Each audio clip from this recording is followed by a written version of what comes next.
Welcome back, gardeners. Lindsay here with the Mindful Living Movement, and this is garden tour number 2. So since the last time I took you around my garden, there is quite a few things that have changed. One, everything is greened up like crazy. We've gotten a ton of rain. We even got some snow, which wasn't really wanted. It was sort of on our peak planting or kickoff to planting, but that's how it goes. I've also got a ton of weeds that have sprouted, and my big beautiful elm trees, my love-hate relationship with my elm trees, they've gone and dropped all of their seeds for the most part, and so that has landed on my soil. They haven't actually sprouted yet, but they dropped their seeds right before we got all of the rain and the snow. So that basically means that all of them are going to sprout. So I'll give you a look at what that is and what I'm going to have to deal with. This is just something I go through every single spring. The one advantage to at least elm tree seeds is once you pull them out, they don't reroot themselves, so that's kind of a good thing, I guess, even though every single one of those little seeds likes to sprout. So I'm going to take you around and show you where things are at. I have pulled everything out of my house officially. I am hardening off all of the plants that are going to be going outside into my garden, and this weekend is going to be a ton of planting. So I'm hoping that we don't get any more too cool nights. We're still maybe a few more days yet, but nothing that's going to be dipping down too close to 0, so that'll be really exciting. And you might even notice behind me here, since the last time, there's lots of green leaves. My grass is a bit of a field at the moment. We were gone on the weekend and it has not been cut yet, and it really needs to be done, so that's going to be the very first thing. Now you'll notice my low tunnels, they're still in action here. They're still full, and what I'm doing with these guys right now is, because today's kind of a cooler, windier day and tonight's going to be a cooler night, I've actually brought all of my indoor plants outside to harden off for their first day inside my low tunnel, just to give them a little bit of break from the cool temperatures, a little bit of break from this wind, because it's really super windy and it's a bit aggressive for those guys that haven't been outside yet at all. So I'll show you a peek of what's going on inside, as well as everything that is in my greenhouse. I had to unfortunately bring everything from my greenhouse into the house, and it spent about a week. It was inside for like 6 days because of the temperatures that we were getting and because I was gone, and it was just the easiest solution to not having my mom keep an eye on my heater and greenhouse and all that good stuff, because that's a little bit finicky and you kind of want to pay attention to that. So let's get started. So this bed behind me, I have not planted anything yet this year, but what I have been doing is I've been watering this bed now for about 3 weeks. Part of it is just I want the soil good and saturated and prepared for planting, but the main reason that I do that is because I know that there's a bunch of things in here that have self-seeded from last year, so I'm encouraging them to sprout so I can see where they are, how many I have of them. Also, I did want the weeds to sprout, because might as well get ahead of it. So I'll just kind of take you through and show you what's happening in this bed. So you can see there's a ton of green things poking up all the way through. These guys here with these rounded ends, those are calendula. And I had a lot of calendula in here from last year all throughout. They self-seeded last year from the year before, so they're quite dense. You can see there's loads of them. All these lovely little white seeds that you're seeing, those are elm seeds that I'm going to have to try and scoop up or eventually weed out. I am continuing to water, because if they sprout, I can get rid of them hopefully before I stick everything else in. So you can see some of the calendula have actually gotten fairly big. So that's what those rounded ones look like. Now in the back here, these guys, those are not calendula. You can see they've got kind of a pointy tip. Those are some sort of a tree, I'm not 100% sure, that has blown in from somewhere. Definitely don't want that, but this is why I've been watering it, because I got all of this to sprout before any of the things that I would seed, so I don't have to figure out which is which. I can get rid of those, and that's easy. And then this whole section, look at all that calendula. This year, this is going to be a tomato patch, not a calendula patch. So all of that I'm going to need to either move. I've got a big perennial area in the front yard that's going to get some of this. And I'm also going to probably gift some of this, sell some of this. Maybe some of it ends up in my compost. It's not something that I want to have all of this left. So that is something, when you have a self-seeding plant and you start to water, that's what it's going to look like. One other fun little surprise I forgot about, these purple dudes that you can kind of see scattered around this area here. This is Phacelia, which gets these tiny little blue flowers that is super cute, and I forgot it self-seeds itself, so that's what all that is. That was kind of a fun surprise that I did not even realize was going to happen, and I haven't decided. They might stay there, I might move them. We'll figure it out once we get going.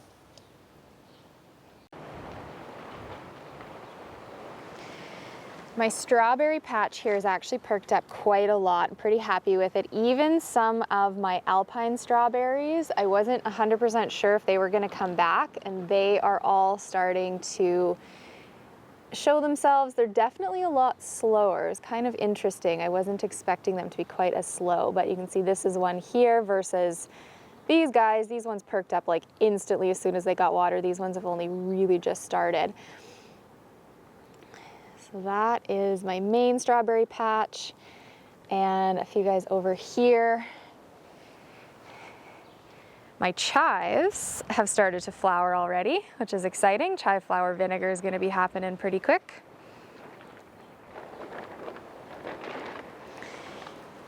Here is my peas, and I've got two separate plantings. So this was the very first one that I did about halfway through April. This I did just about 3 weeks ago, and I've got a new batch that I'm just going to seed fairly quick here that's going to end up being another row. So every couple of weeks I'm adding on a new row to help to stagger when my peas end up coming due.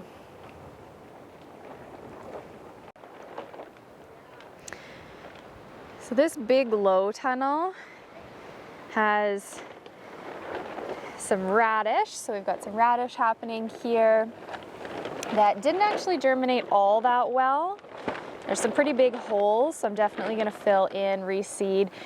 But you'll also notice that a lot of this is chickweed. You can kind of see those sort of like clover-like weeds that I need to get rid of. There's also carrots. Got lots of carrots sprinkled in and around there. You can see kind of those fluffier leaves. These big dudes, those are borage. And I've let them self-seed from last year. They're gonna get moved. They aren't gonna stay quite there. Now the carrots too, I didn't have my irrigation set up quite as well as I would have liked. So the carrots are kind of patchy. There's some big holes here where the water wasn't getting at them. So I'm gonna have to either leave that, I might stick some flowers, maybe some herbs there, haven't quite decided, but I'm not gonna reseed any more carrots. Here is all of the spinach. Got a borage hanging out in the middle there. A few more big borage plants over here. These guys have not, oh actually they have kind of started to show themselves. I've got some orac, it's called. It's like a purple leafy green. So there's those little purple dudes starting to show themselves. If I can get it to zoom in, there it is. And there's a few other ones along the way that have just started to poke up, which is really exciting. So that's what that is. It's a leafier green that you can't really eat in the hot part of the summer. And then these guys, these are some of my big peppers that I started in November that I was harvesting from over the winter. This is their very first day outside, so I'm giving them a real cushy first day in the low tunnel to try and protect them from the wind a little bit. I've got my that they're looking a little wilty. My coleus there, need to do some watering. This is my mint in the front here. These guys, this is beets that I started in soil blocks and they've gotten a little bit overgrown, but they're gonna get planted out in the next few days. They were also a little bit leggy. I didn't have them under my grow lights properly, so that's kind of what's going on there. Got a few more Swiss chard that didn't quite germinate as well as I wanted them to, but that's all right. And then I have here I forget what this is. This next section here is my brassica patch. Now the kale, this is all kale, and through here that's doing actually really well. It survived the flea beetle attack. However, my bok choy did not fare very well. It looks horrible, and you can see the flea beetles are back now that the temperature's warmed up. All the little dudes, so I'm just kind of holding off. I've got a whole big tray of bok choy that's hanging out in the house that I might just even grow fully in the house and not even bother bringing outside. In the back here is all of my broccoli, which also survived. I've got a cauliflower in the front here that's doing okay, and these dudes, these little guys in the front here, those are kohlrabies, which they kind of took a hit, but they're still going fairly well, which is nice. So overall, pretty super happy with this section. Once the leaves get big enough, the flea beetles don't really seem to like them when they get a little bit tougher, but bok choy is always kind of on the tender side, so it seems like even as these are pretty much mature and ready for harvesting, the flea beetles are still devouring them. So that's a good note for next year. So this second low tunnel here, this is the one that I made out of the plastic tubing. It's kind of sad as far as like it looks all wonky and it's kind of warped, and the rain and the snow that we're sitting on it didn't really hold up that well. Everything's kind of warped. It's not wrecked, it'll go back into shape easily.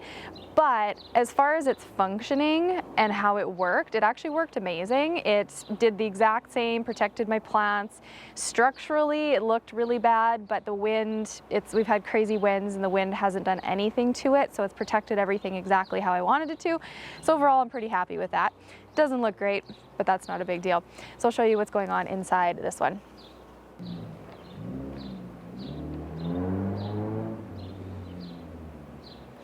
So you can see there's sort of like the warp. There was a big puddle of water hanging out here and everything's kind of got a lean to it. But not the end of the world. Onions are doing beautifully. They're quite happy being tucked under here, tolerate cold temps and those snowier nights beautifully. The beets are looking pretty amazing. Very happy with all those. They're quite a bit bigger. They've been in the ground now for several weeks. And you can probably see all that white stuff, all the little flaky things. That's my elm seeds. So exciting. I always get to deal with that. This little section here is, oops, there we go. We can't even hardly see, but there are carrots. There is some radish that are hanging in there, even though the flea beetles are starting to find them. So that's kind of what's going on here.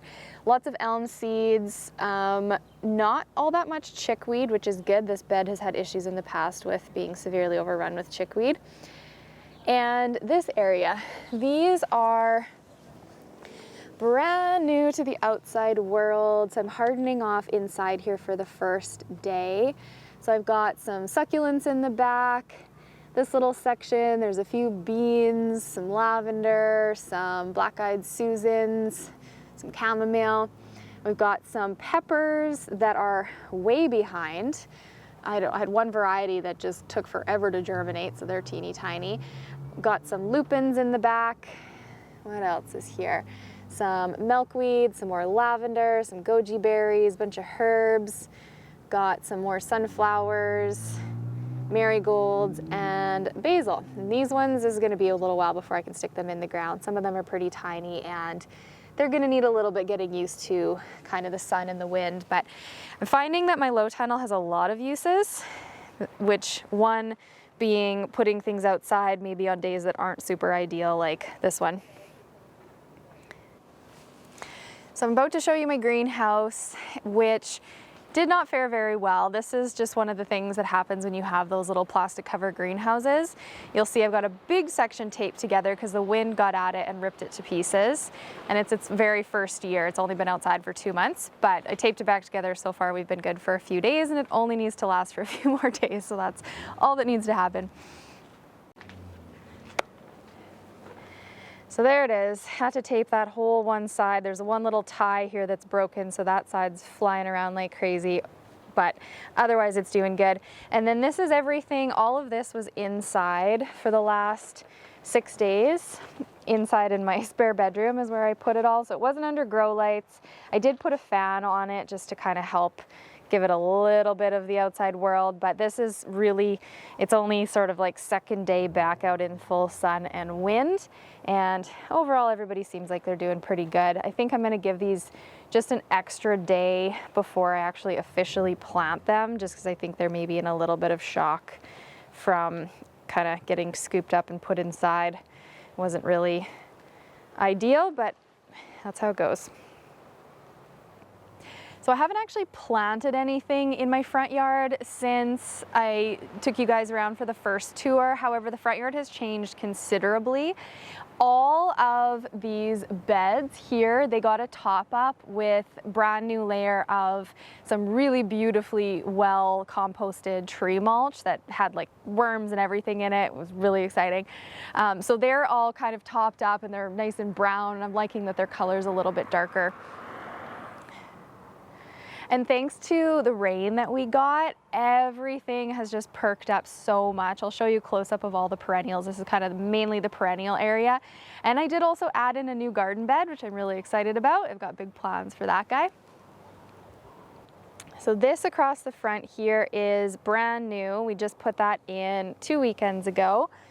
Just straight up mulch. There's a layer of compost underneath. We used the broad fork to kind of break up the soil. It used to be lawn.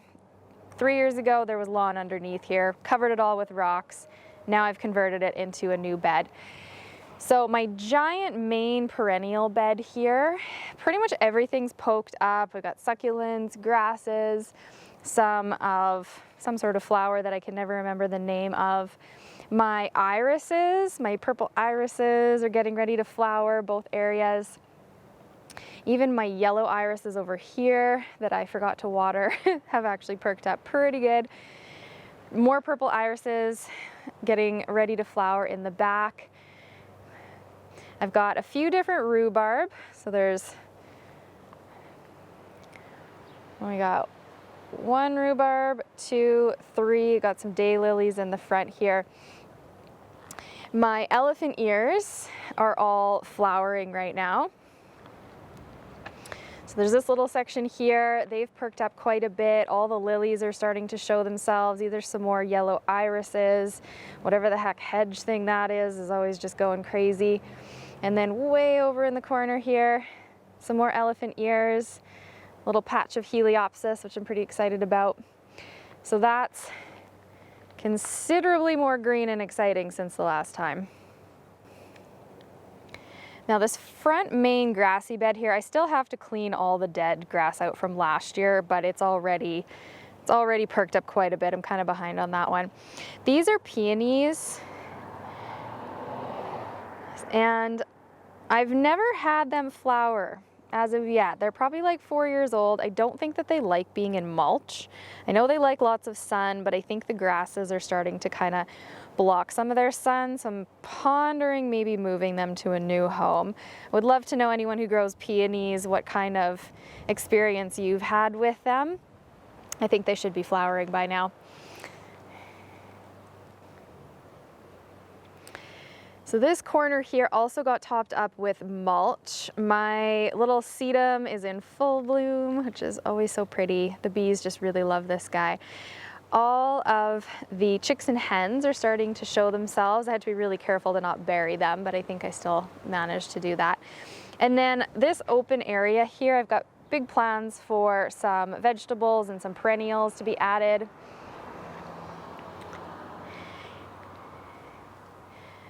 This here is my hostas. I've got a few different hostas that I was a little nervous that I added too much mulch, but they're starting to poke through. Those guys did pretty good.